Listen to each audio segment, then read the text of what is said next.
शंकु को अंग्रेजी में कहते हैं कोन। क्या कहते हैं?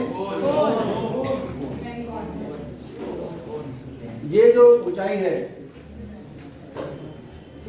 जो वृत्त के जो आधार है, इसे कहते हैं, इसका शंकु का आधार, शंकु का आधार, या अंग्रेजी में कहें इसे बेस। इस आधार जो कि वृत्ताकार है, इसका आकार कैसा है? तो इसका होगा एक केंद्र। इसके केंद्र से शीर्ष तक की जो दूरी है, शीर्ष से केंद्र तक की दूरी, ये होती है लंब वृत्तीय ऊंचाई। लंब वृत्तीय ऊंचाई, ठीक है। इसे जनरली हम हाइट कहते हैं, HEIGH। क्लियर? और इसको हम लिखते हैं हमेशा H। यानी ये जो हाइट है, ये किससे दिखाएंगे हम? ये कहलाती है टेढ़ी वाली, एक इसके सिरे से आधे स्पर्शिका शीर्ष से छुरी होगी, ये कहलाती है तिर्यक ऊंचाई।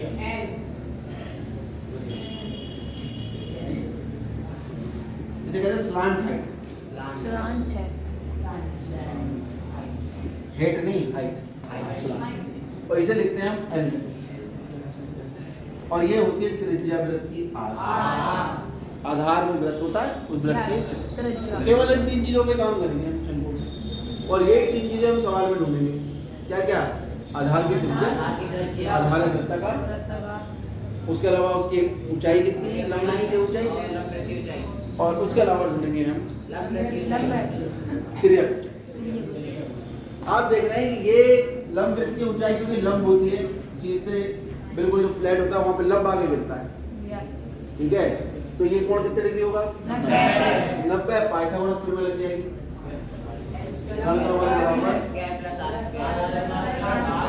कुछ सवाल ऐसे ही होंगे। ये है तिर्यक ऊंचाई, लंब वृत्तीय ऊंचाई और त्रिज्या में संबंध। कभी कभी ये दोनों दे देगा, ये पूछ लेगा, ये दोनों देगा, ये पूछ लेगा, और ये दोनों दे देगा, ये पूछ लेगा। इन तीनों में से कोई दो चीजों का मान देगा और तीसरे का मान आपसे पूछेगा। कोई दिक्कत नहीं आता। इसके बाद ये जो हमने कागज से ये बनाया, एक ये कागज से हमने एक शंकु बनाया, ठीक। अगर मैं इसे एक कायदे में जो ये बनता है, वो एक वृत्त का चाप लिया जाता है। जैसे ये वृत्त है और ये A है, ये B है, इनको जोड़ दूं तो ये क्या कहलाता है?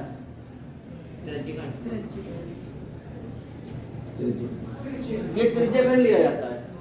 और त्रिज्याखंड की दोनों त्रिज्याओं को जब हम मिलाते हैं तो हमारे पास क्या बन जाता है? शंकु बन जाता है। बना के दिखाते हैं। पहले त्रिज्याखंड काटेंगे, फिर बना के दिखाएंगे।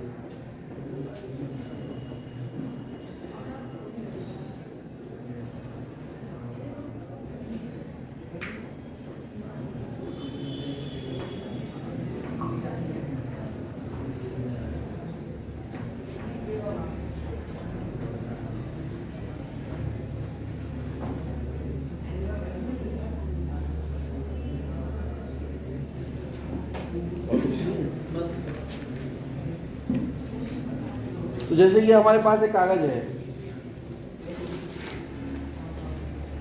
इससे हम निकालते हैं एक ब्रश। बहुत आसान तरीका निकालने का। ये निकला क्यों? वैसे तो आप ब्रश को काट के निकाल लोगे,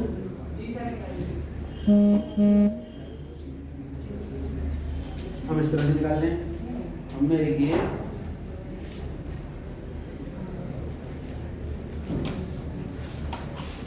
ये लो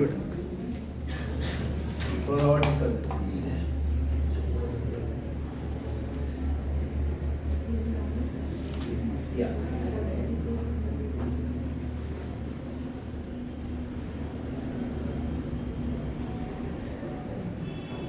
ये हमारे पास समझ लीजिए। अब ये इधर छोटा हो गया, बड़ा मुसीबत है भाई।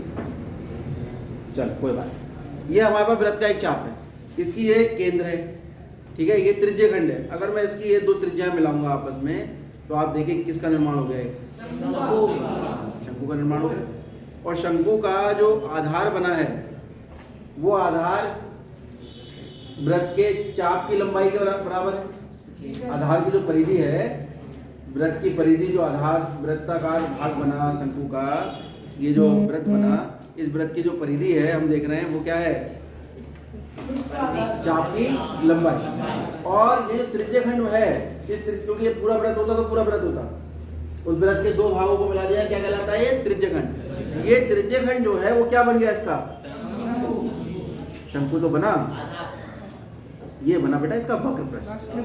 क्या बना, अब इसे अगर मैं काट के बीच में खोलूंगा तो ये आया कागज, ठीक है। ये कागज का जितना क्षेत्रफल है वही शंकु का वक्र पृष्ठ है। आप शंकु का गोल पृष्ठ यही है, यही कागज तो है शंकु का गोल पृष्ठ। तो वक्र पृष्ठ का मतलब समझ गए, जिस कागज से शंकु बना है उस कागज का क्षेत्र, जिस चीज से बना, कपड़े से बना कपड़े का क्षेत्र, ठीक है। तो शंकु के वक्र पृष्ठ का सूत्र याद कर लीजिए, शंकु का वक्र पृष्ठीय क्षेत्रफल, तो कुछ आसान शब्दों में खाली वक्र पृष्ठ भी कह देते हैं, ठीक है, वो होता है पाई आर। कोई दिक्कत इसमें नहीं। अब मान लीजिए मेरे पास जो शंकु है वो शंकु एक ठोस लट्टू है, ठोस है मतलब पूरा भरा हुआ है ये अंदर से।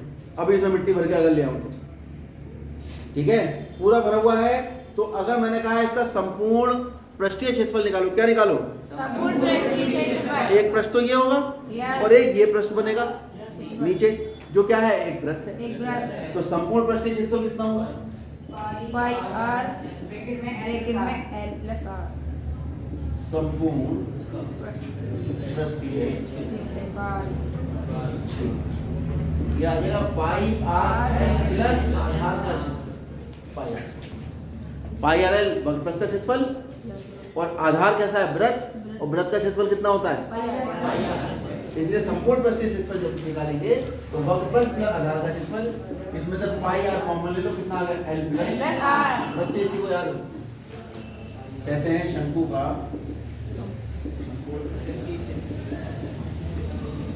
संपूर्ण पृष्ठ या संपूर्ण पृष्ठीय क्षेत्रफल। क्लियर हो गई बात। अब सवाल ये उठता है कि अगर मैं ये शंकु बना रहा हूं तो इस शंकु के अंदर कितना पानी आ जाएगा, इसकी धारिता कितनी है, क्या कितनी है, धारिता, या ये कितनी इस 3 डायमेंशन पूरी दुनिया में कितनी जगह ले रहा है। इतनी जगह पूरी दुनिया के घेर ले रहा है, इसकी जगह तो कोई नहीं आ रहा। तो जितनी चीजें ईश्वर ने बनाई हैं उतनी बनी हुई है। पानी और हवा और रोशनी पेड़ों में बदल जाती है, पेड़ों को हम खा जाते हैं, हमारा आकार में परिवर्तन होता है, लंबाई बढ़ती है, चौड़ाई बढ़ती है, बढ़नी बंद होती है, हम मर जाते हैं, ठीक है। फिर कोई और चीज़ बन जाती है, जला दिया जाता है, ऊर्जा बन जाती है। लेकिन पूरी पृथ्वी पे जितनी चीज़ें बनी हैं उनमें कोई परिवर्तन नहीं हो रहा है, उनके द्रव्यमान में कोई परिवर्तन नहीं हो रहा है, द्रव्यमान स्थिर है। आइंस्टाइन बता गए, समझ गए होंगे, E बराबर mc² का भी पढ़ा हो अगर विज्ञान की तरफ जाएंगे तो। हर चीज़ दुनिया में जगह घेर रही है, रूप बदल बदल के, ठीक है। तो ये जितनी जगह यहाँ घेर रहा है उसे कहते हैं आयतन। क्या कहते हैं, आयतन। अब चाहे इसके अंदर कुछ भर दो, कितनी जितनी जगह घेर रहा है उतना ही समान आएगा, पानी उतना ही तो आएगा जितनी जगह घेर रहा है। तो चाहे पानी तो उसी का आकार ले लेता है जिसमें डालते हैं। तो ये जितना इसकी, उसको कहते हैं धारिता। तो धारिता और आयतन शब्द दोनों एक समान है। इस बोतल का जितना आयतन है इस बोतल की धारिता भी इतनी है। जितना धारिता है आधा लीटर इसके अंदर पानी है। वो मात्रों के बारे में थोड़ी देर बाद बात करूंगा जब हम आयतन पढ़ेंगे तब। तो शंकु का आयतन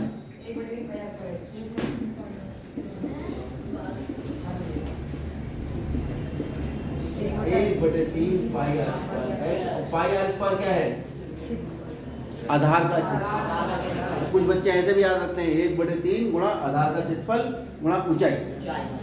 शंकु का आयतन बराबर 1/3 आधार का क्षेत्रफल गुणा ऊंचाई। क्लियर हो गई बात। शंकु के बाद आता है गोला। जैसे नींबू, फुटबॉल, वो वृत्त से अलग होती है ना। जैसे हमारी पृथ्वी ये 3 डायमेंशन होती है, ये इस तरह से समझ में आ रहा है। बोला इसका भी अपना केंद्र होगा। तो वृत्त का तो फ्लैट है, वृत्त ये है बीच में केंद्र, लेकिन अगर बॉल है तो बॉल का केंद्र वृत्त के ऊपर थोड़ी स्थित होगा, तो बीच में होगा। क्या समझ में आ रही है? तो गोले का मतलब है, दोनों में अंतर समझ लो, वृत्त और गोले में। वृत्त 2 डायमेंशन है, द्विविमीय है, और बॉल 3 डायमेंशन 3 डायमेंशन है, 3D है। ठीक है, तो ये भी जब हम चित्र बनाते इस तरह दिखाते हैं, ये भी त्रिज्या होगी, ये भी त्रिज्या होगी, ये भी त्रिज्या होगी, और ये भी त्रिज्या होगी, और ये भी त्रिज्या होगी, जबकि सबकी लंबाई देखो अलग अलग दिखाई दे रही होगी आपको, है ना। लेकिन है ये बराबर। क्यों है? क्योंकि 3 डायमेंशन आकृति को 2 डायमेंशन में बनाया है। विसंगति तो आनी है, एक विमा हमने कम कर दी, एक डायमेंशन कम कर दी, एक दिशा कम कर दी। जब 3 दिशाओं वाली चीज को 2 दिशाओं में बनाएंगे तो यही दिक्कत आएगी। ठीक है, ये सब त्रिज्याएं होती हैं, ये भी त्रिज्या है नीचे। केंद्र से पृष्ठ के किसी भी बिंदु की दूरी जो है वो त्रिज्या कहलाती है। और ये क्या है? गोला। आपको यहाँ ऐसे बना के दिखाया जाता है, ये गोला है, ये केंद्र है, और ये त्रिज्या, इसके अलावा इसमें कुछ नहीं। ठीक है, तो गोले का वक्रपृष्ठ 4 पाई।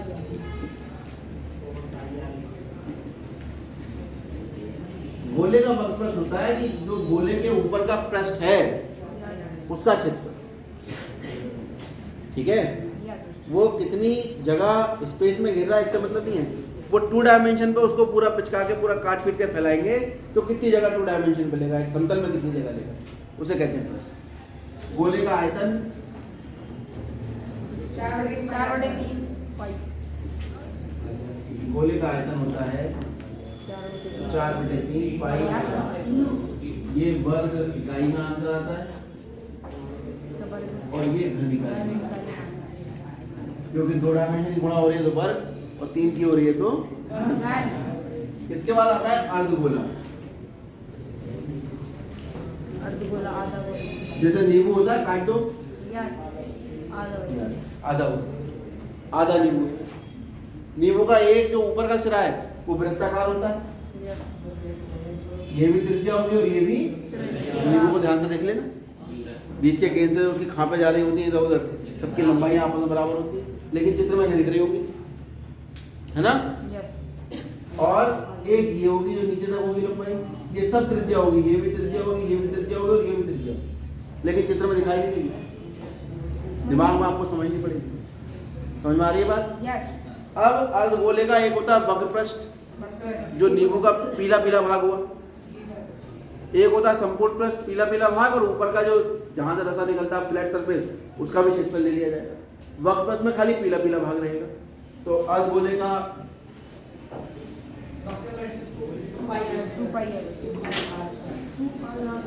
वक्रपृष्ठ अगर निकालेंगे तो पूरे गोले के वक्रपृष्ठ का आधा कर दूंगे,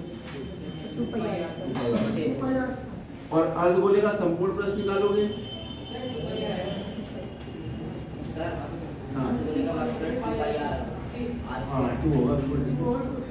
संपूर्ण पृष्ठ निकालेंगे तो पाई आर स्क्वायर प्लस ये क्षेत्रफल और जोड़ देंगे, 2 pi r square plus pi r square कितना हुआ? 3 पाई आर स्क्वायर वर्ग इकाई।